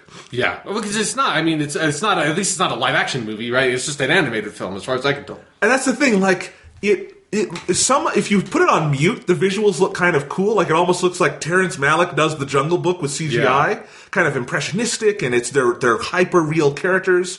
You found an actual Indian child, you didn't get a white kid and paint him brown. Something like that, which they've done before. Yeah. You know it. Yeah. They've done many times before. So, it looks... And then you turn the sound on, and Scarlett Johansson is a snake, which I contend is weirdly Freudian. Sure, yeah. I just want to say that. I mean, because Ka is also... Maybe Ka's a female in the book, I don't know. But the Ka I know and well is not. Well, he's in the original Disney movie, he's Sterling Holloway, who was the voice of Pooh. So it's like a quiet voice, but it's always been a male, which is... I don't care about the gender thing so much. But I feel like them changing the gender of Ka is like... That adds a lot of evidence to the Freudian argument, is what I'm trying to say. Yes. Anyways, there's that. You got Idris Elba, one of the most recognizable voices in the world, coming out of... Shere Khan. You've got fucking Christopher Walken as the ape. Bill Murray as Baloo. Like, and this would all be fine if they were cartoony, but they're like photorealistic, and... It's just that every trailer for that, it doesn't look bad, it just looks bizarre. Like, the thing that gets me the most is as Christopher Walken is Wu, the orangutan, because it's like, I forget who voiced him in the original movies, but it was like a famous, like, jazz singer of the era. Right. It's like, there's, like, you can't get any fucking further from this really awesome, like, black jazz singer from the fucking 60s to Christopher Walken. And remember, they have this has now been confirmed, the reviews are out. Two of the songs from the Disney movie are in this. The two songs that everyone remembers from the Disney movie. So I Want to Be Like You, and that is sung by Christopher Walken. I want to be like you, but done by Christopher Walken. That's going to be great. Yeah. And then Bare Necessities, done by Bill Murray. And here's the thing, I want to say, this movie, it started going out for press, it has gotten universally glowing reviews. Sure, yeah. Like, also, it can be a very good movie and also a very perplexing movie that got made. So, like, I will probably see it because the reviews have been so good. It's just not what I was expecting because it looks so bizarre in every way to me. Yeah. It really does. It's like, it seems like the nth degree parody of what Disney has done with their other live-action remakes. Because you're taking The Jungle Book, one of their more cartoony cartoons, and doing it as the super hyper photorealistic animal thing. I don't get it. Yeah, with your celebrity voice cast, that is like, and if you're casting, like, if you know you're going to take the two songs that everyone remembers from Jungle Book and put in your new Jungle Book movie, why then do you cast like the two people that I most do not want to hear sing in the world as those two characters? Is fucking Bill Murray and Christopher Walken. I love Bill Murray and Christopher Walken to death. Don't get me wrong. They're not. Like, I'm just thinking off the top of my head, like, get Wendell Pierce from The Wire for one of those two. I'm pretty sure he can sing, because he did it on Treme. And you could do him for Baloo, or what's the orangutan, whatever his name is. Lou. Lou, okay. I'm pretty sure it's Lou. So I'm just trying to think of like people who are mildly celebrity oriented, and I think you could do it with other people. But yeah, the Bill Murray and Christopher Walken of it, I love both of them. Yeah. Especially Bill Murray. It just doesn't make sense to Or, me. you know what you can just do? Like, those recordings still exist from the original movie, and they probably sound okay. Just fucking put in Bare Necessities and just pipe it in and just, like, use that fucking recording. Or Jim Cummings is still alive. Yeah, and didn't he do Baloo in like Tailspin and stuff? I think so. And I mean, he does everyone. Yeah. He voice doubled for Jeremy Irons singing in Lion King, and you can't tell who it is. Right, yeah. Just had Jim Cummings do these things. He's great. I like the idea of it just being like this really crackly audio from their Jungle Book movie. Fuck it, do Troy Baker as Lou. He can sing. Yeah, like you should. I mean, that is like the truth of it is for if like Hollywood movies, if you want to get a really good voice cast for your animated film, like go mine like the best talent that is working on video games right now, because that's like where all like the really great voice actors are. It's like instead of going in, there's like a lot of traditional like Hollywood and film actors and stuff can do decent voice work, but like there are a bunch of actors that do amazing voice work. And again, it's totally possible I will see this movie and recant all of this and say, in context, it works. It totally could. Just out of context, it looks like a parody. Yeah. And, I will definitely see this, and I will come back next time we record, which I guess will be in 2 weeks, and talk about it. So we'll see if I have to do a mea culpa. But so far, it's one of those that in this month of April where I'm like, this doesn't look real. Yeah. And nothing more so than Huntsman Winter's War. Have you seen the trailers for this? I don't think so. I can't tell because I feel like a movie called that came out like 100 years ago. This is a sequel to Snow White and the Huntsman. Okay, that's what I'm thinking of. And if you don't remember that movie, that's because you probably saw it because it made a lot of money, but you don't remember it, which is the same with me. Like, I don't even know what... I definitely didn't see it, but I knew that it existed when it came out. Snow White and the Huntsman was the movie made with Kristen Stewart as... Or Kirsten Stewart, I forget which one it is, as Snow White, and Chris Hemsworth as the Huntsman, and then it had Charlize Theron as the Evil Witch. Okay. And it's an okay movie. Like, it's visually very cool. Yeah, from that, like, period that it feels like we're getting out of now, where Hollywood is, like, flirted with reinterpretations of fairy tale stuff. What do you mean we're getting out of it? Disney has gone all in. You've got Beauty and the Beast coming up. They've got they're doing all of them again. Yeah, but I feel like that's, like, the end of it. Like, once that happens... It's done. Yeah. You never know. Yeah, I guess you never know. All I'm saying. But no, that was a year where I think 3 different Snow White movies came out. So, exactly. That's what it was like. There was like an intensity to it at one point a couple of years ago. And I mean, I don't remember anything bad about that Snow White movie. I just don't remember a lot memorable about it. Like, I remember it was another movie where I'm like, man, Kristen Stewart is such a good actress who shouldn't be in blockbusters. Right. Like, there's a lot of actors like that. I'm not singling her out, but there's some actors who are really good, and then you put them in the armor and everything, and that's just not what they're good at, or I think they're interested in. Right. And if you see Kristen Stewart in anything else besides Twilight, she's a really good actress, and then you put her in that stuff, and I just think you can tell she's, like, uncomfortable. Like, that's not what she wants to be doing. So anyway... It's Chris Hemsworth right around the time he was getting famous for Thor. Charlize Theron at the height of her kind of comeback, I guess. Right. And all that stuff. And again, all I remember really is the creepy thing about the movie, which is it has the 7 dwarves, but instead of casting dwarf actors, they cast tall people and digitally imposed their heads on actual dwarves, and it was the creepiest fucking thing. It was the creepiest. What? Like, clearly they had dwarves on set, like with Kristen Stewart and Chris Hemsworth. Right. But then they took, like, real tall people and put their heads on the real little people.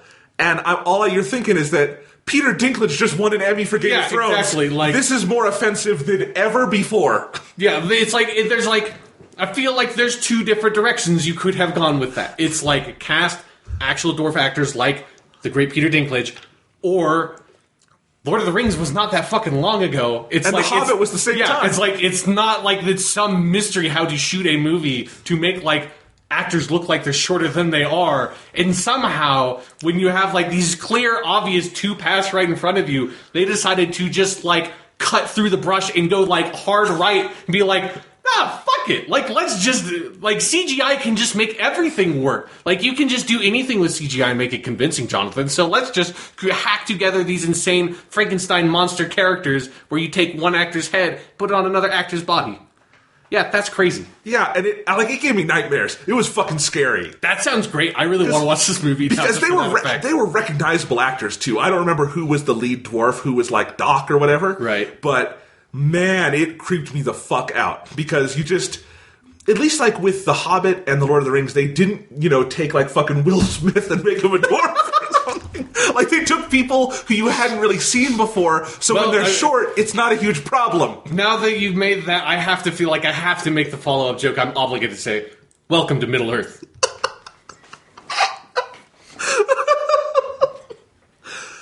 Oh, I feel like we should end the podcast there. Yeah. I want to see Roland Emmerich's Lord of the Rings. Oh, my God. I don't. I really don't. I don't think I could take that after the Hobbit movies being that disappointing. I don't think... Basically, it would be, Sean, Will Smith would deliver that line. He's Frodo. It would be after they kill Sharky at the Scouring of the Shire, who's Saruman, and it would be Welcome to Middle-earth. Yeah. All right. Anyway, Snow White and the Huntsman, it was an okay movie. It was like a solid B. You're not probably going to remember it, but you didn't regret going to the movie. It was a good... It wasn't a Batman v Superman. No, it was a totally... Like, I think it must have come out in 2011 or 12, because I saw it with my dad. That sounds about right. And he died in 2012, so obviously it have to be before that. Yeah. And we enjoyed it. It was like, that was fine. That was kind of it. And it made okay money, but not enough to, like, immediately justify a sequel. So what they've done, and this is the weirdest franchisification of anything I've ever seen, is they've got a new movie called The Huntsman, Winter's War, which, as I understand it, the first half is a prequel, the second half is a sequel, and it's about the Chris Hemsworth character, but a bunch of other lore stuff, even though the lore of this universe is not anywhere near rich enough to justify that. It's Snow White. What do you mean? It's like a prequel and a sequel. It's just Snow White. They built it up a little bit. Sure, but you see my point, right? Yes. Like, don't try to build some epic fantasy universe around Snow White. Just make your own goddamn fantasy world. Especially because Kristen Stewart is not in this. She's not in it at all. Right. It's a different director. And there was the whole thing when that movie came out. Kristen Stewart was having an affair with the director, and that was a tabloid thing. So they fired both of them. Kind of sexistly, whatever. Sure, Because at first they were just going to fire Kristen Stewart, and then they realized that would look really bad, so we need a new director. Anyway, so there's that, and it's got Charlize Theron back, who, of course, dies at the end of the first movie because she's the villain. It's a spoiler. You've seen Snow White. It's Snow White. Yeah. So I guess she must just be in the first half, but then it's got two other female characters, one played by Emily Blunt, and one played by another cool actress, and I don't remember who it is. I just know it's a cool cast. But, no, it's Jessica Chastain. There we go. Okay. Somehow they she's wrote... Cool. She's really cool. She's cool. She also never appears in blockbusters, so I don't know how they got her into this one. But anyway, so I don't really... If you watch the trailers, even with my limited memory of the first movie, I don't really see how it fits in. But the funniest thing is just like, you made a movie called Snow White and the Huntsman... Fine. Now you're marketing like the Huntsman spin-off because that's the character everyone wanted to see more of. You watch the Disney movie back in the day, it's like, I need a franchise about him played by Chris Hemsworth. Obviously, like, the Huntsman was the Jack Sparrow of the Snow White movies. Like, everyone knows that. That, like, really remarkable, memorable character, the Huntsman. But it enters pop culture immediately. At least in the Pirate sequels, they didn't rename it Jack Sparrow on Stranger Tides or something. Give them a few more years, man. They'll get there. They'll get there eventually. I know. Johnny Depp will be fucking 70 and crippled, but they'll get there. No, so just like everything about this movie is so confusing, especially because they're marketing it like it's a franchise we all love, when in fact there's been one movie that people went, eh? And it's like...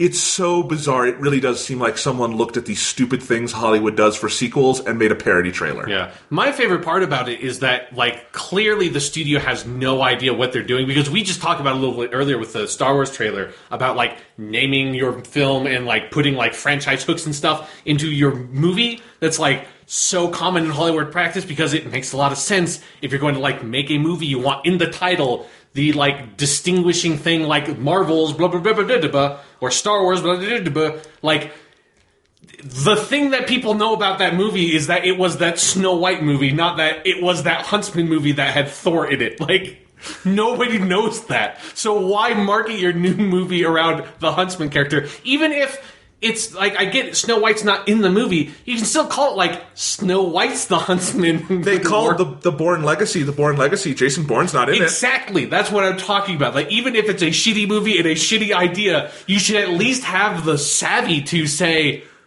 let's fucking market it for our franchise, goddammit. Let's not just put it out there to die like a bunch of idiots. It's this ongoing mistake in Hollywood also that stars sell movies, which is really not the case anymore. Yeah.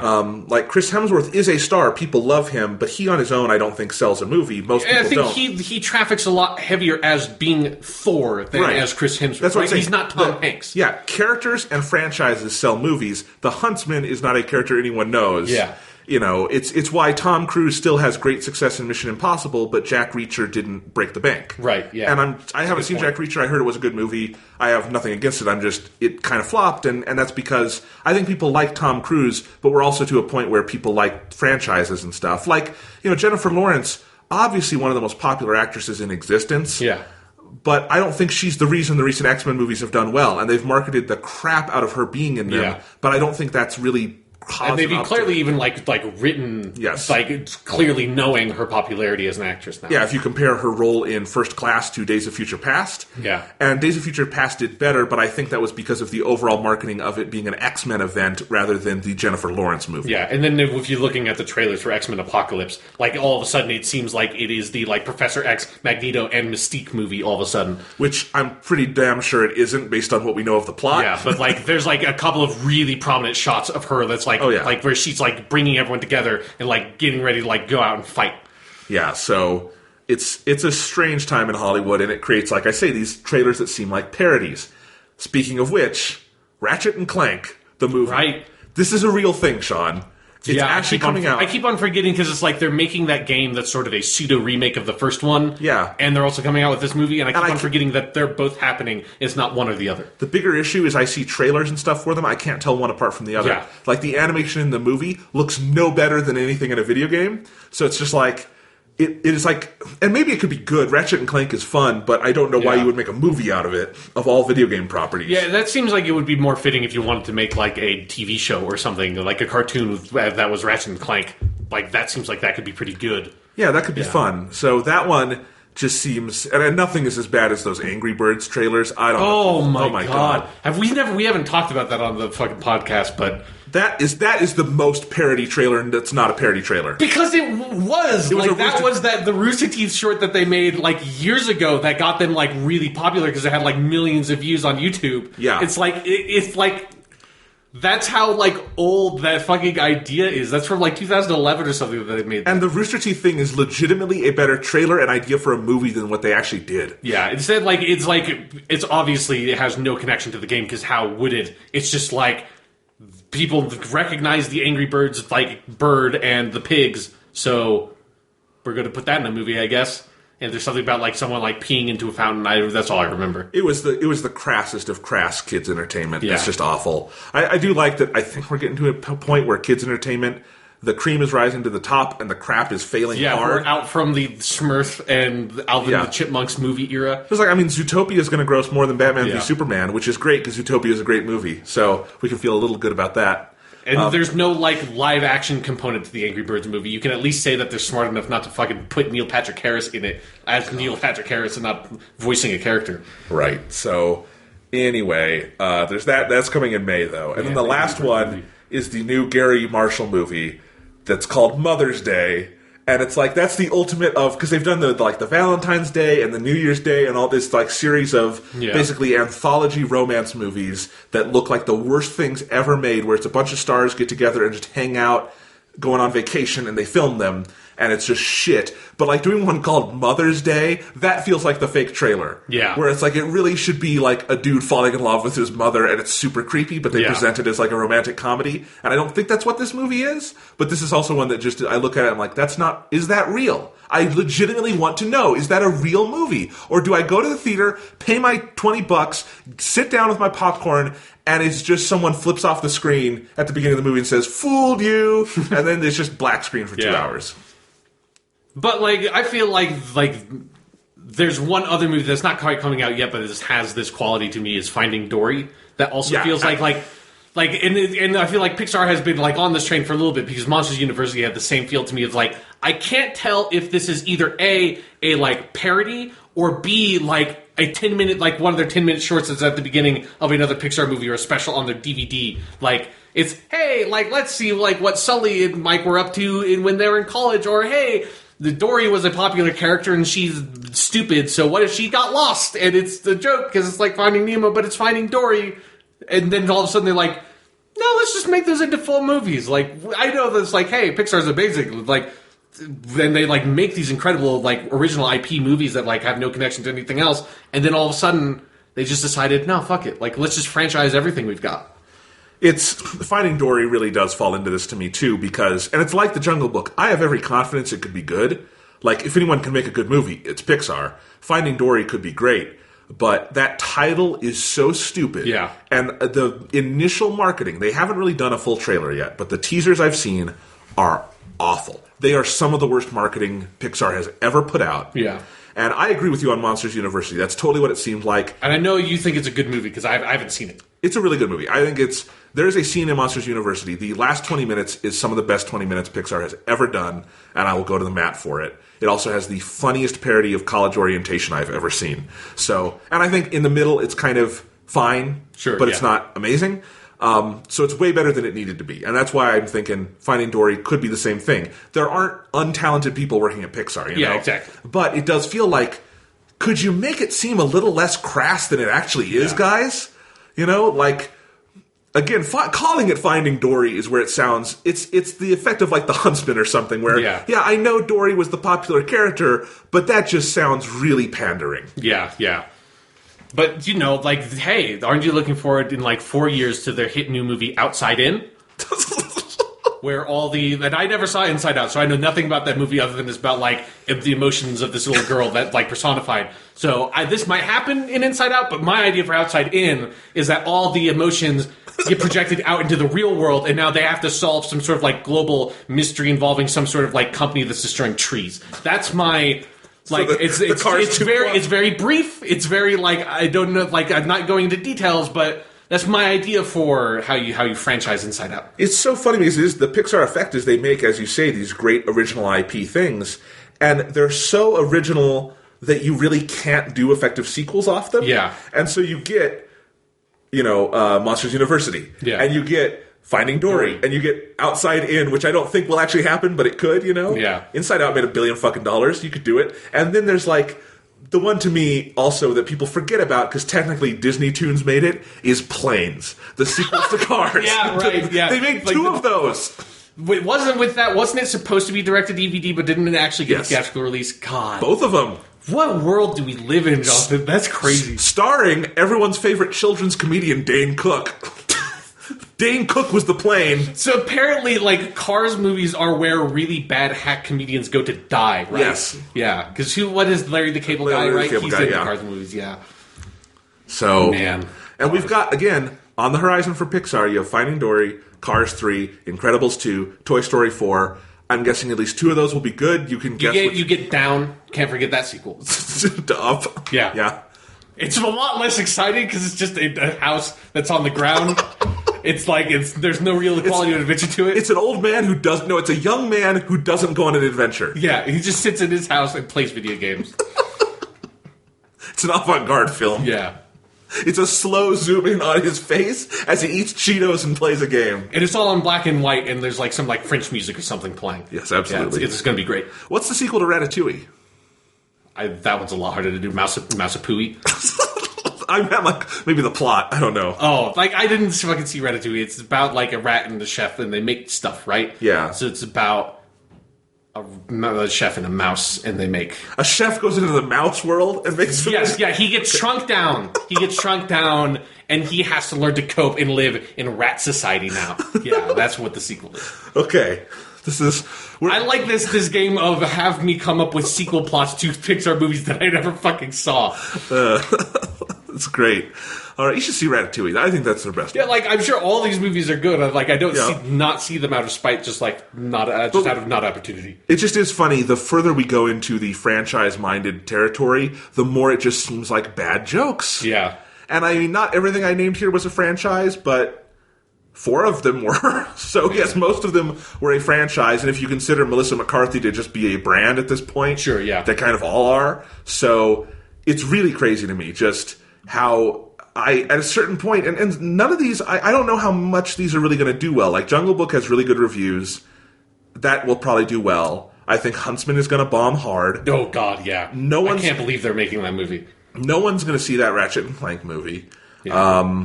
Because it's been a long time since Ratchet and Clank were that popular either. Right. So, at their height of their popularity, if everyone who'd ever played one of those games went and saw the movie, it would bomb hard. Yeah. So, yeah, I don't see the upside to a lot of this. Finding Dory will probably make $1 billion. Yeah, but it's Pixar. Yeah, so I don't know. It all confuses me at a certain point because we know you can do better. Yeah. It's amazing. You have to give Marvel credit for being this far along, and they haven't made a movie that looks like a parody of something else yet. Exactly, yeah. That they're smart in terms of like expanding out their franchises instead of like making 1 billion Iron Man movies right in a row. Yeah, it's like you're getting stuff like Ant-Man and Guardians of the Galaxy. Which are self-aware of that they look silly. Yeah. Yeah, so, man, I mean, DC got there in movie 2 with looking like a parody of itself. Yeah. Man. All right, well, this is it for this week. We're going to move on and record our Uncharted episode, but I think that's just some good ramblings for a couple hours. Yeah, good to get it out of the way. And, I seriously, though, that outside-in idea, I'm putting my chips down. I think they're going to make that. At least I think they're going to make a movie or a short that has that title. I don't know if the plot's going to be the exact same, though I think it would be. I'm betting on it. It could absolutely be a short. If they make a feature-length movie out of it, Pete Docter, the director, will kill himself because he seems like...